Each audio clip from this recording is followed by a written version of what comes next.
Isang mapagpalang araw na naman muli at maligayang pagbabalik sa ating YouTube channel mga ka-adventure. And magandang araw po sa inyo lahat and samahan niyo po ako sa ating simpleng adventure na naman na nagawa sa araw na ito. At pamana ng 2 araw kasama si Papa at 2 kilo nakahuli ng mga masasarap na pangsigang sa kabila ng napakalakas at bagyo na panahon. So samahan niyo po ako sa ating simpleng adventure na naman na gagawin sa araw na ito. So what are you waiting for mga ka-adventure? Let's G.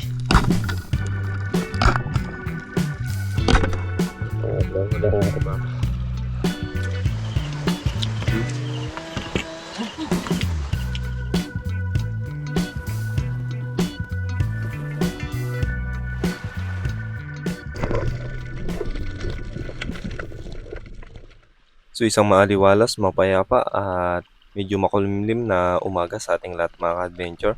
And this time, mamamana kami ni Papa sa Kanyugan at siya yung kabady natin sa araw na ito. So ito na po ang ating unang araw dito sa ating pag-uwi galing ng tournament mga ka-adventure. Mapagpalang araw sa ating lahat mga ka-adventure. Magandang araw po sa inyo lahat. At ito, umuwi po tayo ng ilang araw dito sa isla. And congrats pala sa nanalo sa ating ginawang competition sa Coron. So ito, nandito tayo ngayon.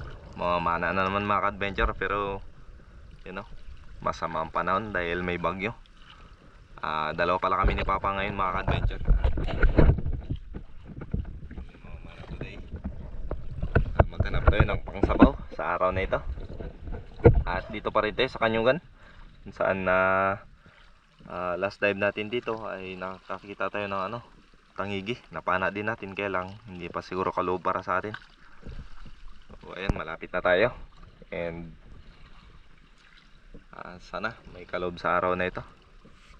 And sana maayos yung sistema ng dagat. So abang-abang na lang mga ka-adventure. At naway maging success ang adventure natin sa araw na ito. So let's G. So after naman tayong sasagwan mga ka-adventure ay nandito na po tayo ngayon sa Kanyugan. And medyo malabo yung spot natin today, pero ganun pa man, mamamana pa rin tayo mga ka-adventure kasi ang target natin ay makahanap ng masarap na pang-ulam. So after preparation ay diretso warm up na agad tayo.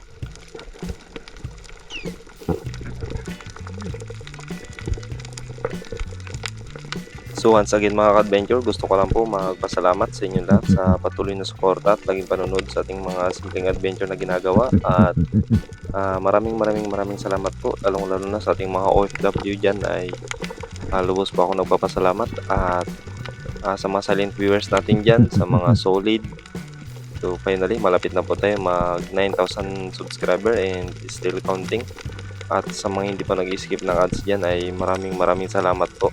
So ingatan at samahan nawa tayo palagi ng Diyos. And God bless ating lahat. Let's see.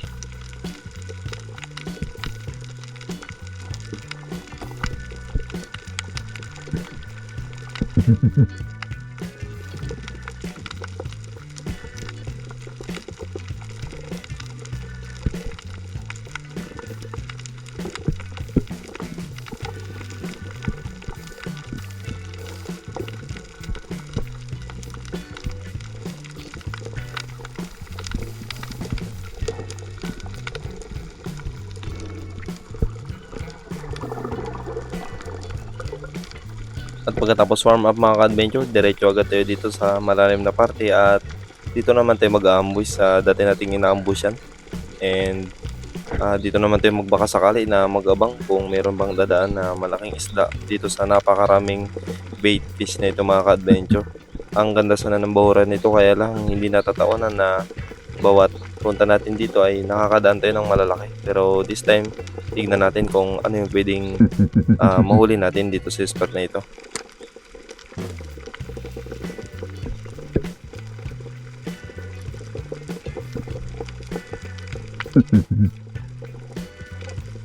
So meron din sanang green job fish mga ka-adventure na umaligid dito sa harapan natin, kaya lang undersize pa lang mga ka-adventure, nasa 1 gramo pa lang or 100 grams pa lang yung laki niya, estimated ko, kaya hindi ko na pinitas dahil sayang naman at lalaki pa ito. So abang lang tayo ng mas malaki-laki pa.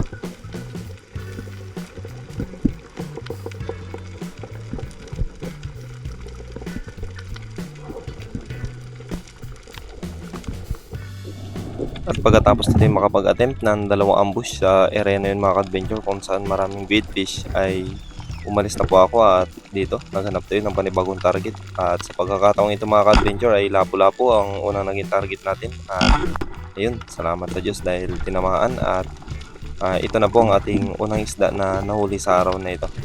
Ayan, medyo baluktot pa yung jack natin dahil medyo napalapit at medyo nag-boss kasi tayo ng rubber mga ka-adventure kaya medyo malakas. So yung spring steel pala natin ay until now hindi pa rin natin nagagamit dahil hindi ko pa napapaayos mga ka-adventure at kailangan ko pang paispatan ng stainless para nang sa ganun magamit natin ng maayos. So ipapaayos pa po natin. At dito sa ating ikalawang dive ay lapo-lapo na naman ulit ang target natin mga ka-adventure. Mas malaki ito kaya nag-focus na tayo at ito na yung ating ikalawang isda na nahuli sa araw na ito. Yun, no? Tumalikod pa sana siya pero wala para sa atin talaga. So nice at nakadalawa na po tayo sa araw na ito.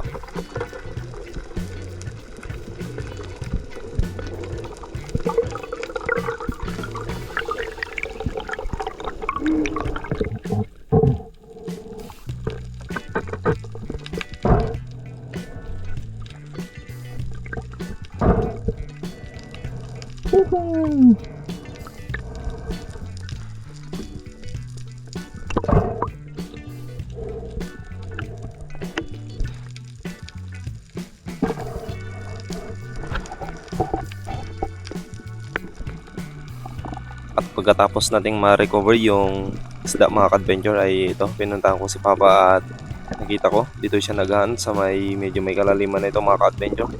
Around 20 meters na ito to 30 meters ang binabanata niya. So nandun siya naghahan at tayo bumalik na rin dito sa mababaw at eto nga, may nakita tayong malaking barakuda mga ka-adventure. Kaya lang dapli sa bandang ulo at napunit. Ayun, no. Sayang, ang laki na sana mga ka-adventure ng barakuda na to. Hindi pa siguro kaloob para sa atin.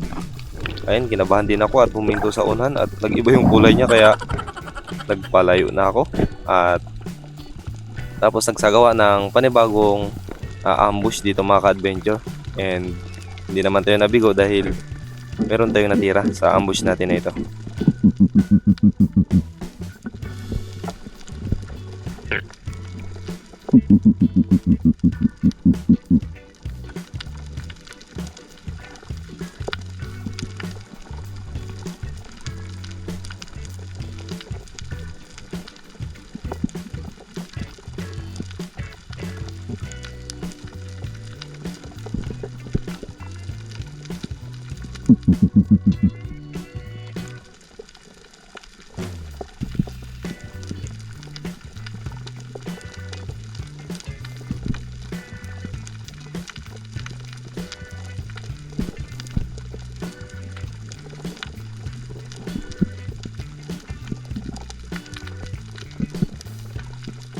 Medyo may katagalan din yung pag-aantay natin dito mga ka-adventure. So finally, may lumapit na nga sa atin na snapper kaya nung nakadikit siya around 3 to 4 meters ay inantay ko talaga na makalapit at ayun na nga, malapit na sa atin mga ka-adventure kaya binanatan ko na at sapul naman. So ito na po ang ating ikatlong nahuli sa araw na ito.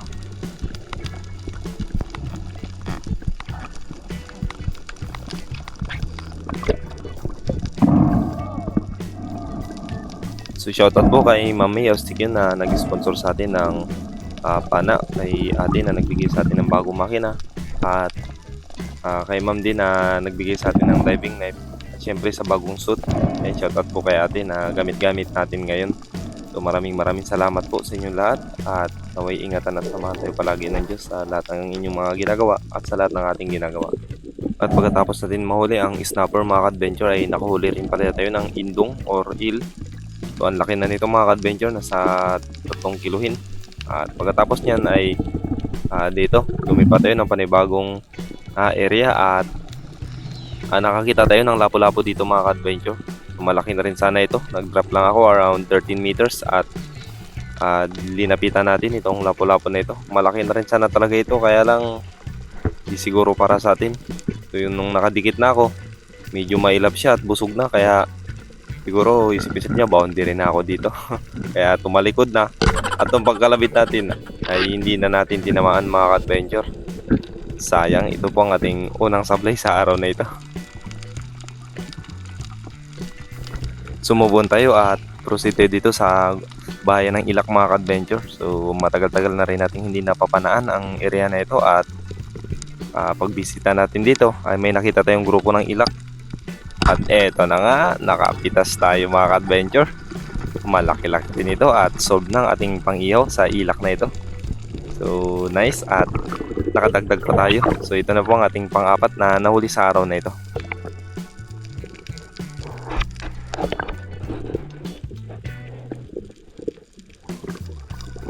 Mag-attempt na sana ako na mag-ambush dito mga ka-adventure, pero nalingon ko si Papa na meron siyang pinana na isda at malaki-laki na rin ito mga ka-adventure. Talaki ito kaya pumunta na agad ako at nilapitan. So nung sinilip ko mga ka-adventure, GT pala. Nasa 2 kiluhin at nag-second shot na agad tayo dahil maniguro na. So medyo dyan yung patama niya kaya naniguro na agad tayo.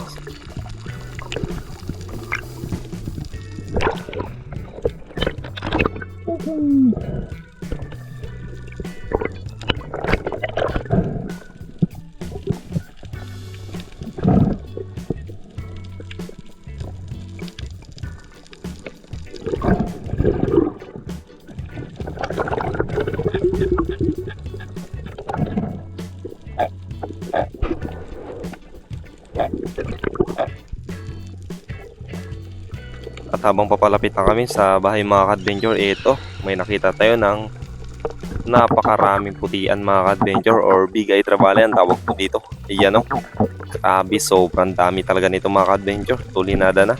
Tubala ko sana magpitas kahit isa lang, kaya lang medyo undersized pa siya kaya hindi na ako nagkalabit mga ka-adventure, sayang naman. So wala pa naman siyang kalating kilo kaya hindi na ako nagpitas at ayun, umalis na rin. So pag-abanti ko sa unang parte, may nakita tayo dito na lapu-lapu rin. Green grouper ang tawag dito sa amin. Kaya lang, nung malapit na tayo, nakalabitan natin. Kaya lang, sablay na naman mga ka-adventure. Sayang. At pagkatapos nito mga ka-adventure, umuwi na rin po kami ni Papa. Yan, nandito na tayo sa playa, sakto na itong pang-ulam natin. Nakapag-video. Nagpag yung ano natin, GoPro case. Ito lahat. Huli natin. Yun o.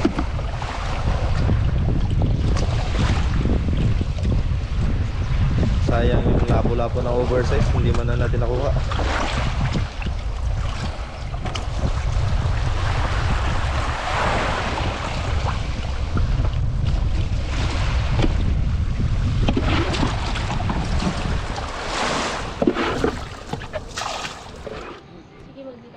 Ayan mga ka-adventure.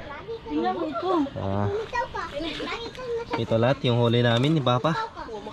So hindi pa tayo nakakabanlaw mga ka-adventure. Ayan, yung iba ibibenta natin, yung iba iuulam. So ito yung mga blessing na nahuli namin ni Papa sa araw nito. Oh, puno. Ayan mga ka-adventure. Yun o. Ito matik na to, ihawi na ito. Kompleto kami ngayon dito mga ka-adventure. Nandito yung kapatid ko, si Kuya. Dito kami lahat ngayon. Pero baka mga next day uwi na tayo. O ito, huli nating ilak. At may bata kaming ilak. Ihawin. Ihawin natin o. Batang ilak. May magkain ng ilak o. Batang ilak. Oh, di ba kukunin niya? Iyaw. Isda, big isda. Patay isda o. Ayan, yung kapatid ko mga ka-adventure. Hi! And then si Ate Moana, si Kuya nandun natutulog. Ayan, and then yung cameraman natin doon naghugas ng plato. And then ito natira. Ibibenta natin yung iba dito mga ka-adventure. Tapos itong indong, wala namang init. Gagataan natin to mga ka-adventure. Ayan mga ka-adventure. 2 kilo. Wala. O sabi ko na 1.7. Okay, 1.7 GT.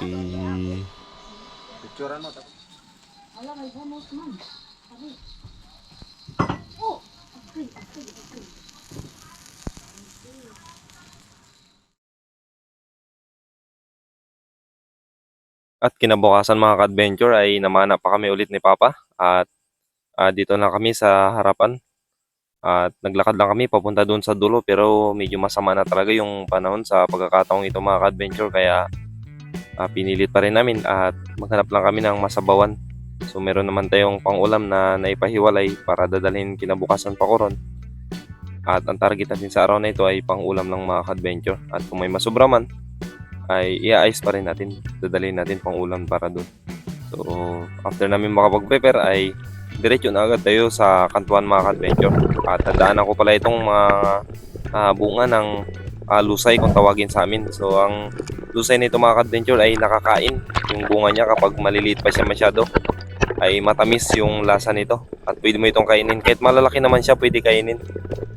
Kaya lang, hindi yan yung ano natin eh. So pinakita ko lang sa inyo kung ano yung itsura niya. At dito rin pala tayo sa area na ito kung saan tayo madalas namamana ng madanggit. And kapag tumanda na yung bunga na yan, ay kusa rin naman niya mapuputol mga ka-adventure at ihanod sa dalampasigan. Kaya wag na po kayo ma-curious kung bakit tinanggal ko siya. Ayan, so pinakita ko lang po sa inyo kung ano yung itsura niya. So dito dire-diretso na lang natin papuntang labasan. At dito mga ka-adventure, matindi-tindi na rin yung sipon na naramdaman natin pero nag-dive pa rin tayo at tayo na yung nag-alalay kay Papa. So binidyohan ko lang talaga siya yung purpose natin for today's video na ito kaya sumama tayo. At ayun, buti na lang pumayag rin si Master na dalawa kami mamana today. Ayan, at para kahit pa paano meron tayong upload na content. So dito nadaanan ko itong tatlong makukulit na Nemo. Ayan, no? After nyan, dumiretso na tayo sa labasan mga ka-adventure.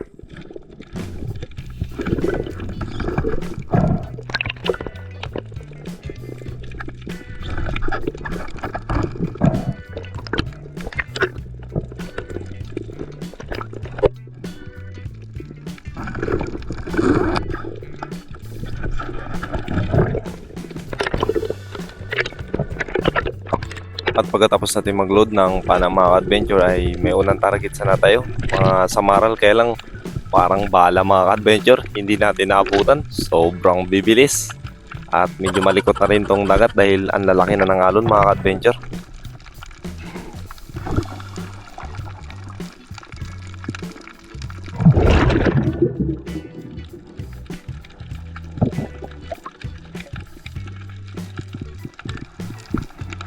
So binisita ko rin pala itong madalas nating napapanaan ng ilak mga ka-adventure at ito marami namang ilak kaya lang nasa 300 grams yung isa kaya nagpitas na rin ako pang anti-zero at ayun nakahuli din tayo ng isa mga ka-adventure. So hanggang mababaw lang talaga tayo na area dahil hindi na kaya ng noo natin na pumunta pa sa malalalim at sobrang sakit talaga. Hindi ko lang pinipilit at kinokontrol ko lang mga ka-adventure pero safe naman dahil kaya ko naman. Ayan. So, malaki na rin yung ilak na ito. Nasa 300 grams na ito mga ka-adventure. Ayan, malaki na po siya. At pagkatapos nating mamana sa mababaw mga ka-adventure, ito nakita ko si Papa na dito sa malalim at pumana ng napakalaking ilak mga ka-adventure. Nasa 1 kilo kalahati na ito. Ang lapad na ng ilak na ito. Napana niya dun sa bato na yun. Sa bato na yun mga adventure, madalas din tayo nakapana ng mga oversized na lapu-lapu. At sobrang dami ng lapu-lapu ang napana natin sa area na yun. At saka sweet lips, yan, nakapana na rin tayo dyan. So, dito, iba talaga ang galawan ni Master. Ayan. Nice. At may pang-ihaw na tayo na malaki-laki sa araw na ito. At pagkatapos ng mga ka-adventure, nakakita ako dito ng surahan. Ayan, mababaw lang ito mga ka-adventure, nasa 5 meters lang at nagdahan-dahan tayo drop at nagbakasakali sana. Sayang lang dahil sobrang amo ng surahan na ito mga ka-adventure. So ang hirap din pala tirahin ng isda kapag sobrang dikit dahil hindi mo na i-estimate yung layo niya. Ayan o, ang hirap mga ka-adventure. Itong pagkalabit ko, ayun, Hindi tinamaan mga ka-adventure. Sayang talaga. Pang-ihaw na sana, naging bato pa. Ayun.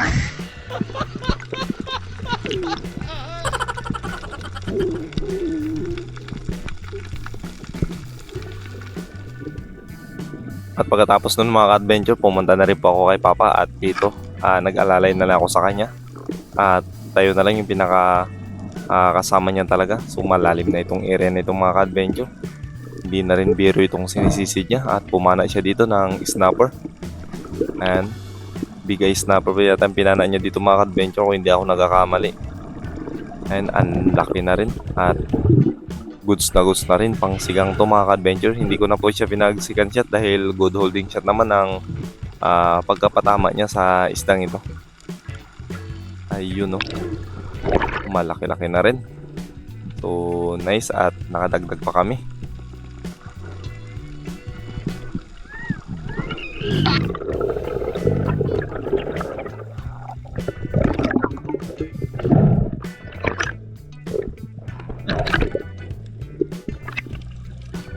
At pagkatapos namin ma-recover yung isda ay pumunta siya sa Bahura.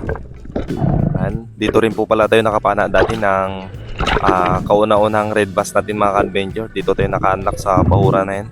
Malalim na rin po yan mga ka-adventure. Nasa 20 meters plus na yan. Medyo may kalaliman na talaga yung area na yan dahil nakapahiwalay po yan na Bahura.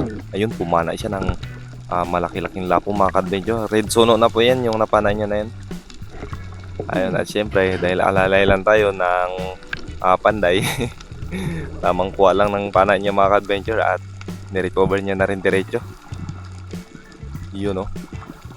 Lapo-lapo, red sono. Mahal na sana yan kung nakuha natin ang buhay. Kaya lang pana yung banat natin kaya ito. Sorry lang, patay talaga siya. Ayun, ang lalaki na rin ang alon yun mga ka-adventure. Malaki na. Malaki na rin.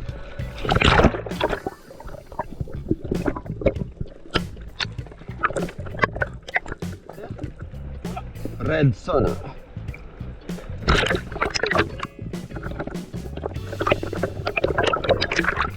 Kwartag litaw na sana ito kung buhay, oh.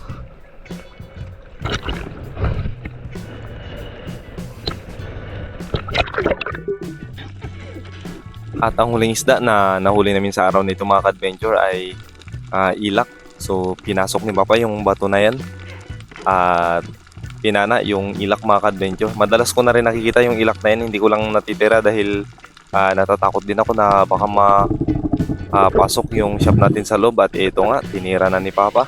At ayun, pinasok niya talaga sa loob. At nung natira niya, na-stuck yung shop sa loob. Pero baliwala lang dahil pinasok niya yun sa loob mga ka-adventure. At nirecover niya, kinuha niya yung isda. Ayun, no. Na lang yung lumalabas. Grabe talaga, hindi ko kayang gawin yung ganyang estilo mga ka-adventure. Okay lang siguro na ipasok ko yung kalahati ng katawan ko, pero pagdating sa buong katawan, hindi ko siguro kaya. Ayan, iba talaga kapag veterano. So nice. At ito na po ang aming huling isda. At pagkatapos nito ay umuwi na rin kami mga ka-adventure.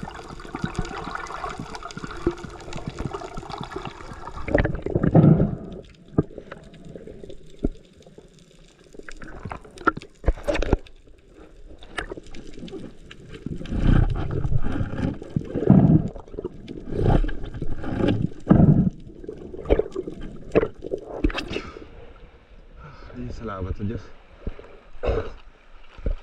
Nandito na tayo mga ka-adventure. Okay, wala na dito, Papa.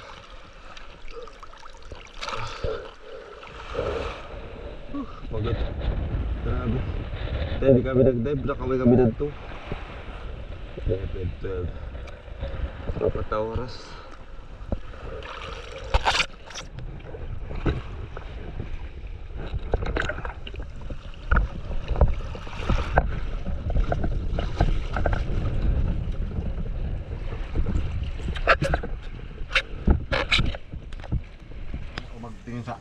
Kababa na lang natin mga ka-adventure. Grabe. Kaming sipon. Yung mga 45 days, magbili ka ng 100 pirasong sisyo. Kain tayo. Hindi mo lahat, mangitog. Kain tayo. May binili pala tayong manok. Pagpawin natin na nakaraan nito. Adobo si mama. Hindi yung indong kahapon. O yung ito yung adobo. Hindi. Pinaksyo pala, sorry. Yan, ito yung adobong manok. Kain tayo. Yung huli pala natin doon. Hindi natin na rin siguro. Magdadala lang tayo ng 2 pansigang sa koron. Tapos yung iba ulam na dito. So, kain tayo mga ka-adventure. Ewan sa kanila kung ano nila. Sila nang mag-desisyon dyan. Natin. Kain tayo mga ka-adventure. Kaya?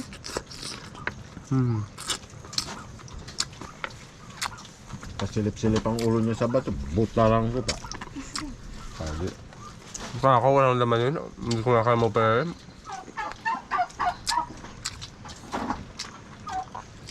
Lo, sinong lamang sa inyo nung nagpamudel kayo, Lo? Ang dating kampiyon. Napangulay? Aywan, hindi ko alam.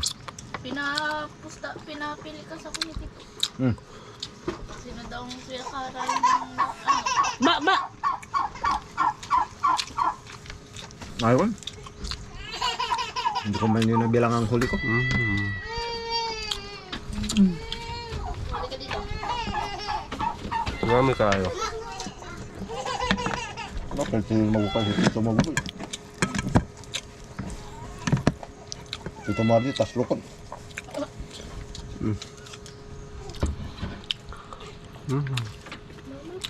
Sarap. Yun oh. Inihaw na yung ilak mga ka-adventure. Yan. Nagpaiwan na rin pala tayo ng ating dadalhin sa koron mga ka-adventure. Ito. Yan. Tapos ito yung inihaw na isa. Ang laki nito. 1 kilo hindi yan sobrang mga ka-adventure. Napana ni Papa. Yan. Yan na. Tapos ito tayo ditong kanin. Ang mababol siguro nasa Nice. Meron na rin tayo ditong sinabawan. Yan, hindi lang makita, hindi madali. Yan, isang mapagpalang gabi sa ating lahat mga ka-adventure. Magandang gabi po. And ngayon lang tayo nakapag-update. So, grabe yung sipon natin. Yan. Sama ko sila Papa mga ka-adventure. Baradong ilong natin, hindi nito. Ang kapal. So, hindi tayo nakasisid kanina ng maayos. Talagang halos umiikot na yung paningin ko. Ang lalaki pa ng alon. So ito. Oh, meron din. Yan mga ka-adventure. Iyan ah. Nahuli kanina ni Master. Ayan. Grabing ilak. Oh.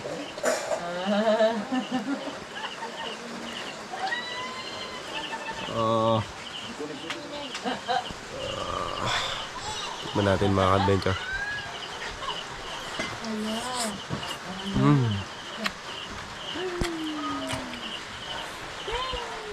Grabing taba. Kain tayo. Eh. Yung indong nandun pa rin. Kain na. Kain tayo mga ka-adventure. Kasama ko pala today. Yan, si Brad Mark. Yung kapatid ko mga ka-adventure. Yan, si Papa susunod na lang daw, si Mama nandun sa loob. Atake na. Kain na tayo para makapag-rest ng maaga. Ano? Ilak.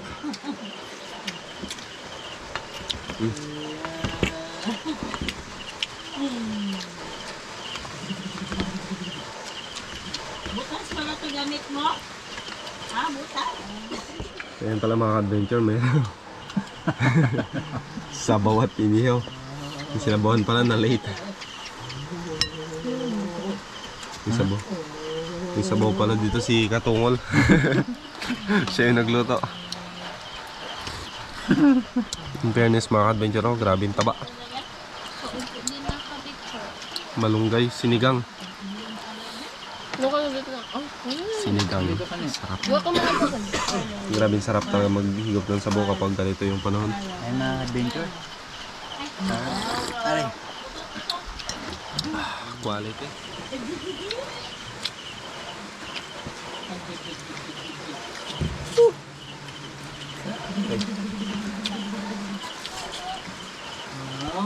Sana ibang kutsara natin.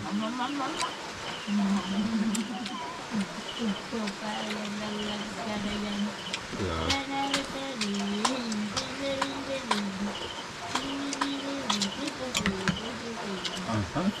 Hmm?